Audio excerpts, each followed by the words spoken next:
പേരെന്താണ്? ബേബി കൃഷ്ണ, മലപ്പുറത്താണ് വീട്.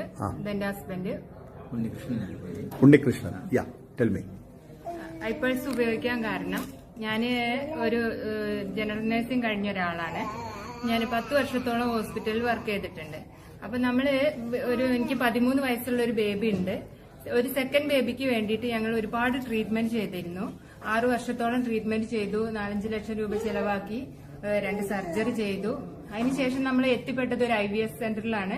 IVF സെന്ററിൽ എത്തിപ്പെട്ടപ്പോൾ ഡോക്ടർ പറഞ്ഞു നമുക്ക് മെഡിസിൻ കഴിച്ചിട്ട് ഒരു 25% ബിലോ ആണ് ചാൻസ് എന്ന് പറഞ്ഞു. IVF ചെയ്താൽ 25% ബിലോ ആണ് ചാൻസ് ഉള്ളത്. മെഡിസിൻ കഴിച്ച് എന്തായാലും കുട്ടികൾ ഉണ്ടാവാൻ സാധ്യതയില്ല എന്നാണ് പറഞ്ഞത്. അങ്ങനെ ഇരിക്കുന്ന സമയത്താണ് നമ്മൾ ഐപേഴ്സിനെ കുറിച്ച് കേട്ടതും പരിചയപ്പെട്ടതും. അപ്പൊ ഞാൻ ഒരു വിശ്വാസത്തിന്റെ പുറത്ത് ഈ ഒരു മെഡിക്കൽ ഫീൽഡിലുള്ള ഒരാൾക്ക് ഡോക്ടേഴ്സ് പറഞ്ഞാൽ അതിനപ്പുറം ഒന്നും ഇല്ല എന്നാണ് ഞാൻ ഇതുവരെ വിശ്വസിച്ചിട്ടുള്ളത്.